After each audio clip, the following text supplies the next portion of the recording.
What's going on, guys? Average Tech Guy here, and today we are back with another tech review. This time we are going to be looking at the Easy Pencil Pro. This is the cool little alternative to the Apple Pencil. Let's check it out. For old time's sake. So I've already unboxed this and I've been using it just for a little bit, just to get a feel for it so I can give you guys a proper review on it.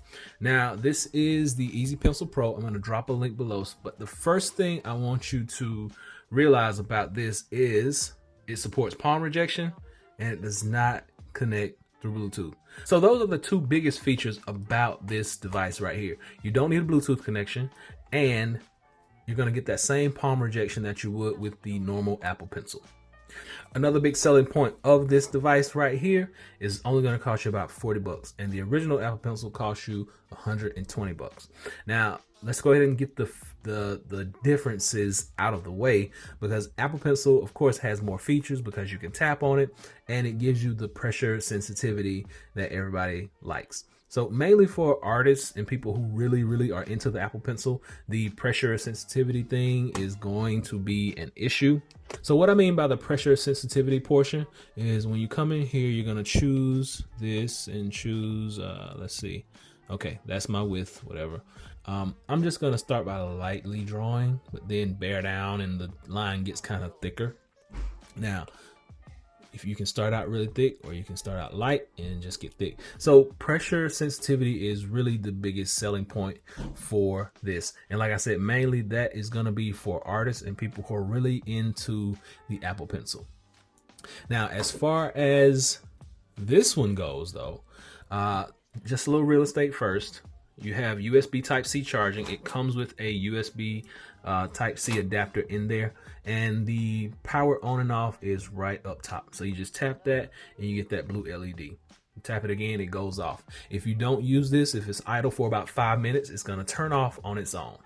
Now, let's go through the different devices that it's going to work with, because they have them listed right here. That's iPad Pro 3rd generation, the iPad Air 3rd generation, iPad 6th generation, and the iPad Mini 5th generation. So separate iPads that it's going to work with. You got a built-in battery, Type-C charging. We talked about that. 1 hour charge can get you 20 hours of battery from this device right here. So we already talked about some of the differences, and you've seen the pressure sensitivity, but is this really worth it? And in my opinion, the answer is going to be yes. For the average consumer who just wants a pencil for their device. Now, this one doesn't charge. It will fit in there, but it doesn't charge. Like I said, you got to charge it. You got to plug it in to charge it up. But let's swap over and show you how this works. In order to use this device, the Bluetooth or the Apple Pencil cannot be connected through the Bluetooth. So what I'm going to do is just turn off the Bluetooth. That's the easiest way to do that, solve that problem. Now it works. So I'm going, no tap features, no nothing. So you're going to have to click over here, and everything pretty much works about the same. Erase, your writing. Now, I will say it seems that it really doesn't, it doesn't pick up on that pressure sensitivity, but the writing is still fluid. It's really no lag. It picks up. Nothing is different with the writing experience in this device. So what a lot of people really wanted to know, I did a video of another pencil, and they wanted to know, did it work with Notability, third-party apps? So here we go. You're going to be able to still just tap and do whatever you need to do. You still got palm rejection. I'm going to actually lay my hand down.